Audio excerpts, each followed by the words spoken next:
O Senhor esteja convosco. Ele está no meio de nós. Proclamação do Evangelho de Jesus Cristo segundo Mateus. Glória a vós, Senhor. Naquele tempo, Jesus entrou na barca e seus discípulos o acompanhavam. Eis que houve uma grande tempestade no mar, de modo que a barca estava sendo coberta pelas ondas.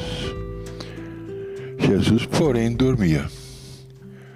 Os discípulos aproximaram-se e o acordaram, dizendo: Senhor, salva-nos, pois estamos perecendo.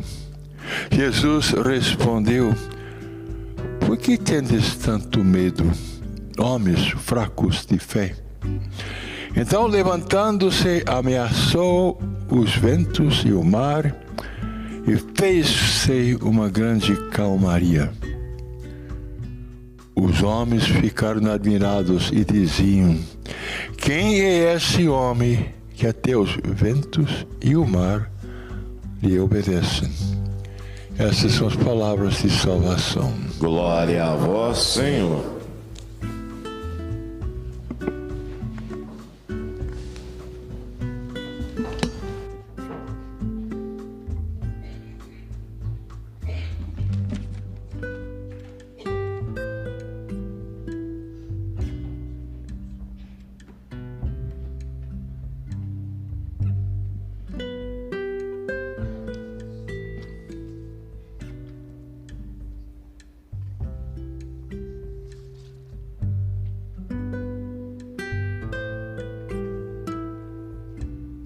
O Deus que traz calmaria, o Deus que traz destruição, é o mesmo. E tanto quanto traz calmaria e quando traz destruição, o seu amor é o mesmo, a sua justiça é a mesma. Deus não se contradiz. É misericordioso e justo quando destrói Sodoma e Gomorra. E é misericordioso e justo quando traz a calmaria. O salmo que nós acabamos de ouvir nos ajuda a entender quando a sua misericórdia acende a ira e arrasa cidades. E quando sua misericórdia, cheia de compaixão com os apóstolos, apavorados com a tormenta, com a tempestade, se dirigem a ele dizendo: Senhor, salva-nos, porque nós perecemos. Diz o salmista do salmo que acabamos de escutar: Não junteis a minha vida, a minha alma, a dos malvados, nem minha vida a dos homens sanguinários. Eles têm as suas mãos cheias de crime, sua direita está repleta de suborno. Quem pertence a Deus pede a Ele para constantemente se separar, se manter distante. Afasta-me, Senhor, dos maus, distancia-me, Senhor, dos iníquos. Não junteis a minha alma a dos malvados. O Saltério, o livro dos Salmos, começa com o Salmo 1 com a seguinte frase: Feliz aquele que teme o Senhor e não anda no conselho dos ímpios, não se assenta com os pecadores. Há uma separação, precisa haver uma distinção. Seja o vosso sim, sim, o vosso não, não. Tudo mais procede do maligno. No evangelista Lucas, no Evangelho segundo Lucas, capítulos 11 e 12, Jesus diz: Eu não vim trazer paz à terra, eu vim trazer divisão. Numa família de 5 pessoas, 2 ficarão contra 3, 3 contra 2, pai contra filho, filho contra pai. É preciso que nós nos decidamos a favor de Cristo ou contra Ele. Quem opta em favor de Cristo precisa verdadeiramente pôr em prática aquilo que os anjos disseram a Ló: levanta-te, toma tua mulher e tuas 2 filhas e sai, para não morreres também por causa das iniquidades da cidade. Aqui nós já temos o motivo pelo qual Sodoma e Gomorra foram destruídos. O pecado de Sodoma e Gomorra eu nem vou dizer. É aquilo vocês já sabem o que é. Aquilo levou a cidade a ser destruída. Como ele hesitasse, os homens tomaram-no pela mão, a ele, a mulher e as 2 filhas, pois o Senhor tivera compaixão dele, fizeram-nos sair e deixaram-nos fora da cidade. Depois se segue o diálogo dos anjos com Ló, que pede para entrar na cidade de Segor. Os anjos já querem que eles sigam para a montanha, coisa que eles vão fazer depois. Mas Abraão consegue convencer os anjos: eu vou ficar aqui nessa cidade, a cidade de Segor. E aí acontece a catástrofe. Bem, na carta aos Romanos, capítulo 1, versículo 18, o apóstolo Paulo diz: a ira de Deus se acende do alto do céu contra toda a impiedade e perversidade dos homens. A ira de Deus, que é a expressão de sua misericórdia quando o pecado se consolida, quando o coração do homem se empederne, se petrifica, Deus respeita a decisão do homem. E aquele princípio da carta aos Gálatas, capítulo 6, versículo 7, se cumpre. O que o homem semeia, isso ele colherá. O que aconteceu em Sodoma e Gomorra foi a colheita daquilo que os habitantes dessa cidade semearam. Nós sabemos o relato do capítulo 19 do livro do Gênesis. Toda a cidade se reuniu ao redor da casa de Ló para fazer aquela proposta indecente que eu nem vou citar. Toda a cidade. Portanto, um pecado que clama aos céus. Essa foi a causa da destruição. E Deus, malgrado tudo isso, cheio de compaixão, se preocupa com Ló, se preocupa com suas filhas e também com sua mulher.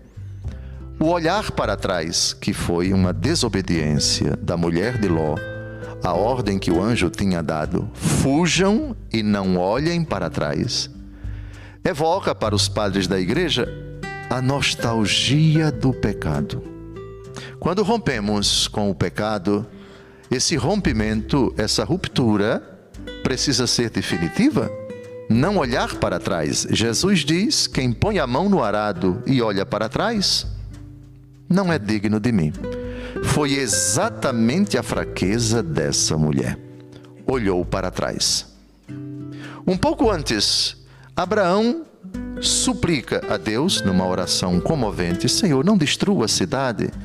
E se houver 50 justos na cidade? O Senhor diz: se houver 50, eu não destruirei.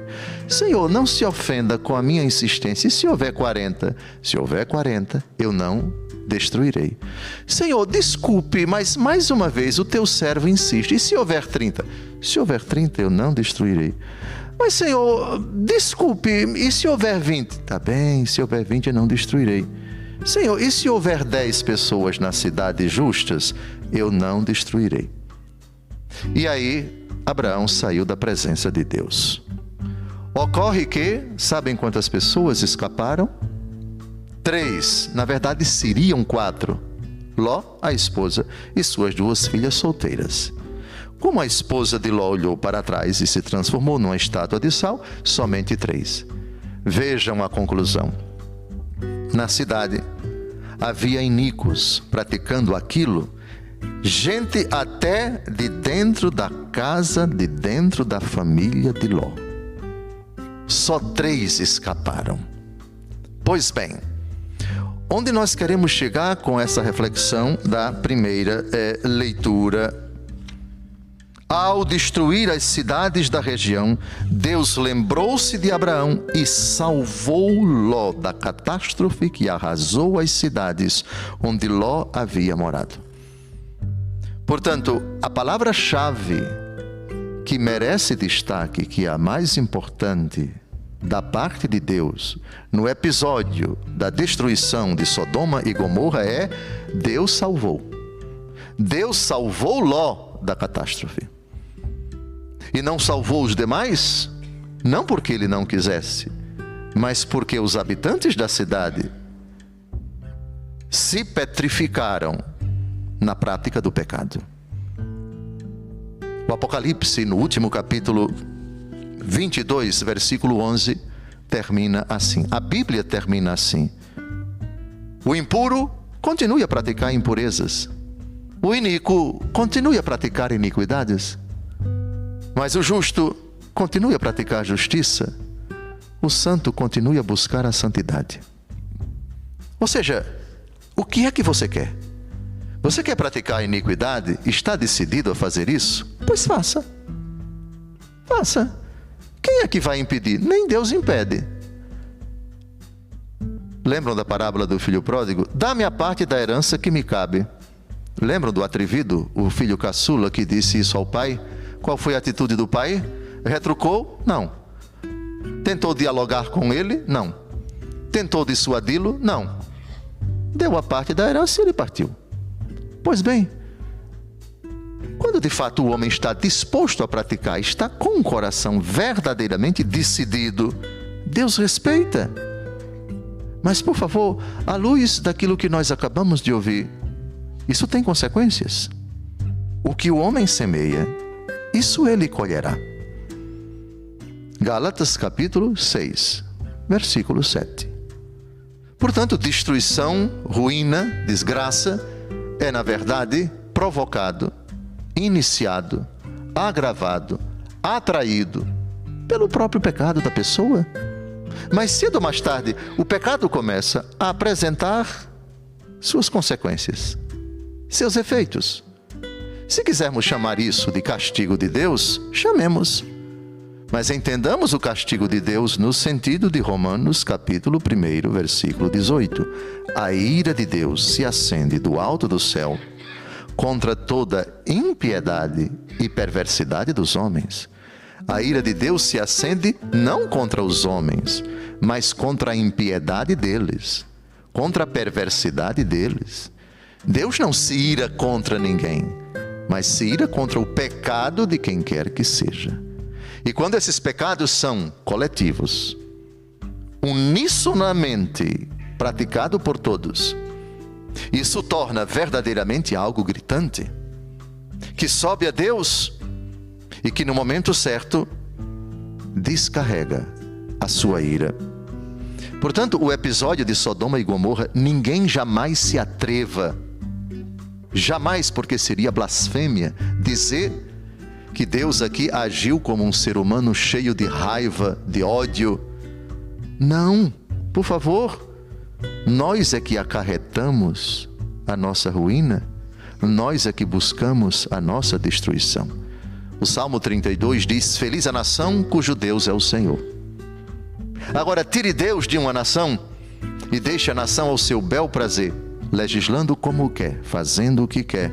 Mais cedo ou mais tarde, a ira de Deus começa a se manifestar, como se manifestou em Sodoma e em Gomorra.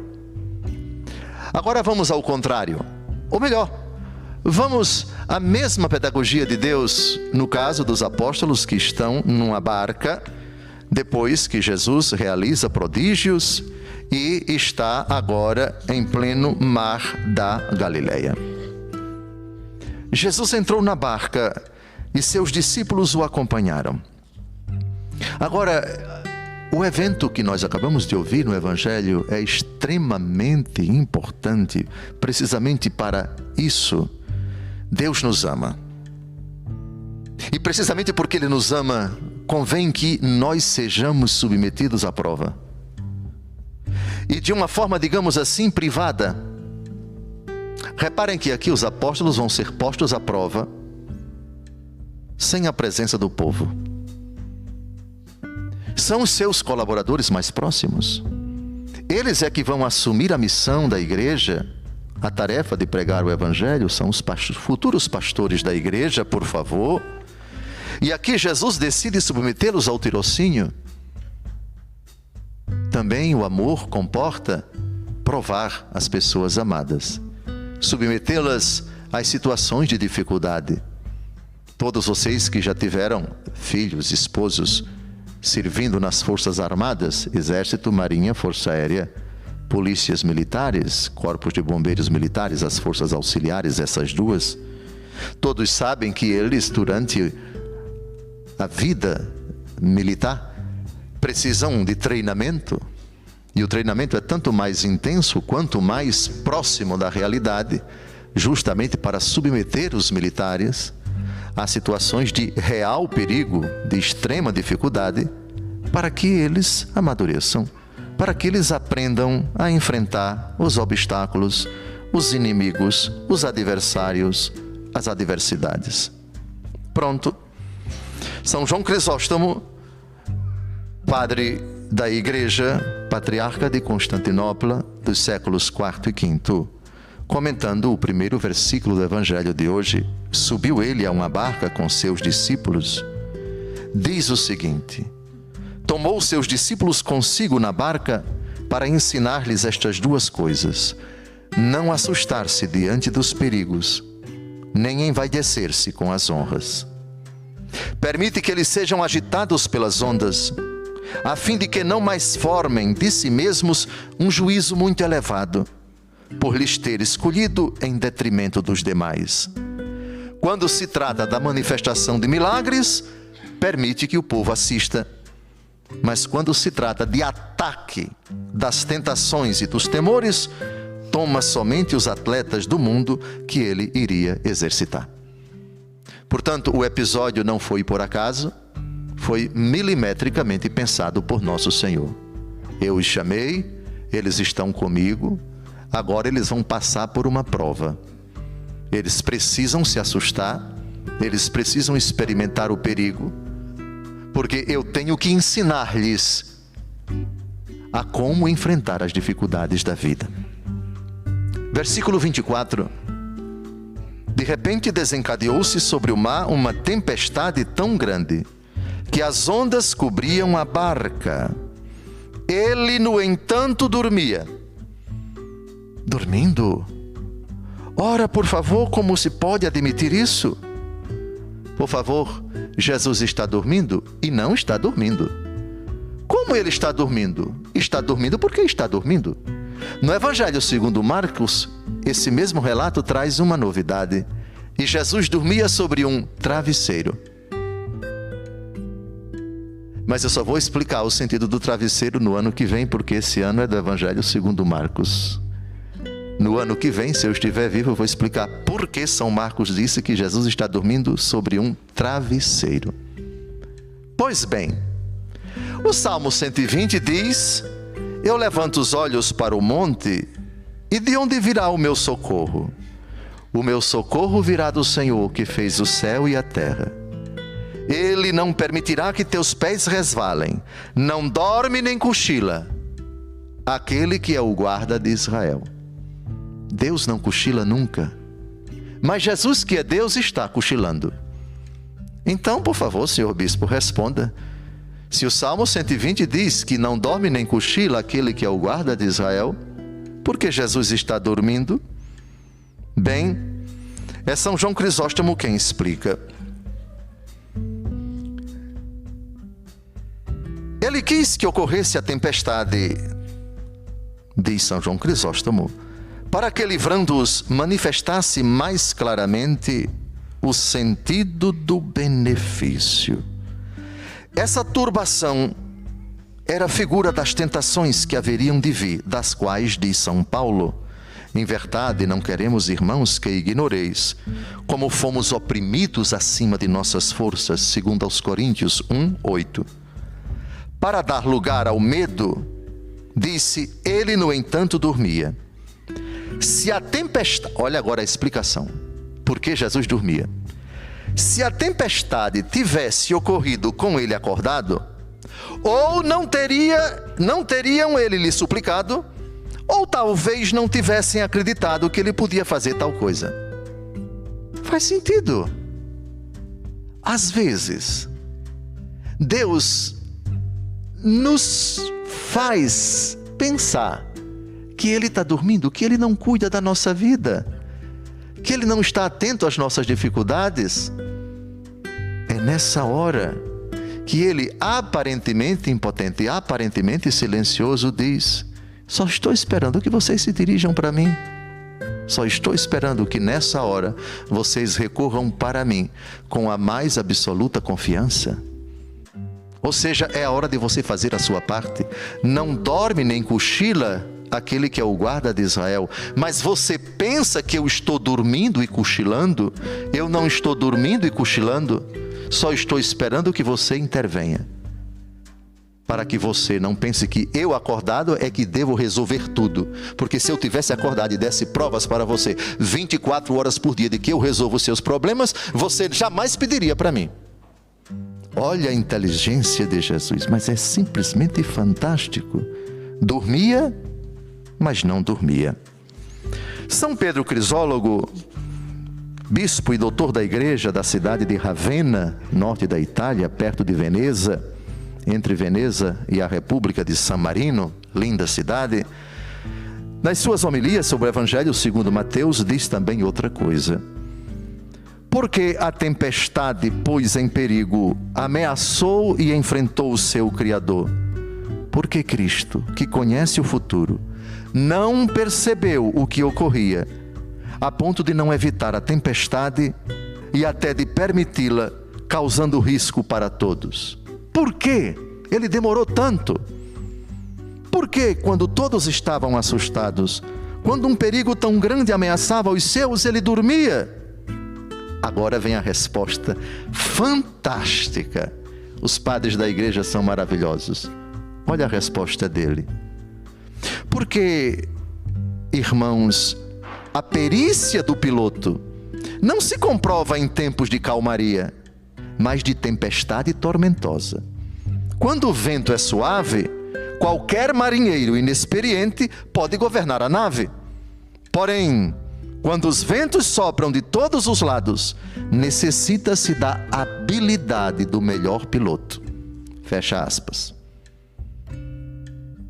Para provar verdadeiramente o poder do Senhor, Ele quer que, pelo menos por um momento, as coisas adquiram uma força, um tremor, um temor, uma porfia, uma procela. A coisa realmente está tormentosa, está muito difícil, está periclitante. Essa é a hora de o Senhor intervir. Os discípulos achegaram-se a ele e o acordaram, dizendo: Senhor, salva-nos, nós perecemos. Senhor, salva-nos, prova de fé. Nós perecemos, prova de fraqueza.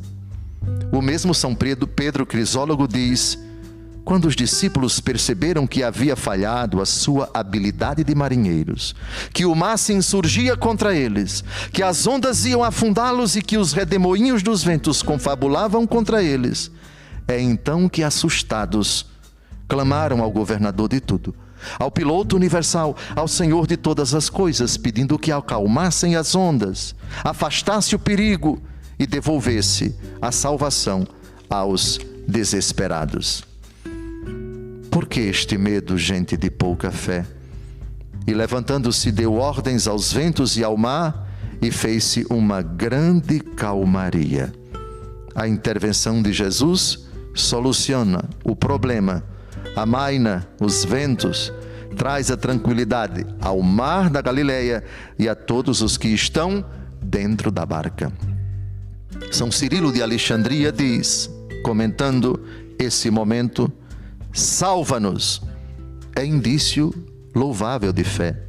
Porém, ao dizer nós perecemos, denuncia pouca fé naqueles que esperam um perigo, apesar de Cristo estar navegando com eles. Porém, não estão completamente sem fé, mas com pouca fé. Não ousam enfrentar os perigos, apesar de Cristo estar com eles. Agora, como termina o Evangelho, é uma prova, o Evangelho de hoje é uma prova de que a fé deles ainda não está madura. Porque eles terminam fazendo uma pergunta: quem é este homem a quem até os ventos e o mar obedecem? Claro que Jesus é homem, mas Jesus não é apenas homem. Eles ainda não avançaram, não amadureceram na fé de que Jesus é Deus. E Jesus acabou de dar uma prova de que Ele é o Senhor da natureza, porque increpou, porque ordenou aos ventos e ao mar que eles amainassem. Mas eles ainda olham para Jesus como um homem. Termino essa homilia com uma belíssima reflexão, Padre Eduardo, do bispo pelo qual eu sou apaixonado, Santo Agostinho, no Sermão 63, versículo 3, parágrafo 3, que ele faz uma reflexão que é muito para nós nesses tempos difíceis. Prestem atenção no que diz Santo Agostinho. O que ele disse foi há 1600 anos atrás. Surgiu a tentação, é o vento.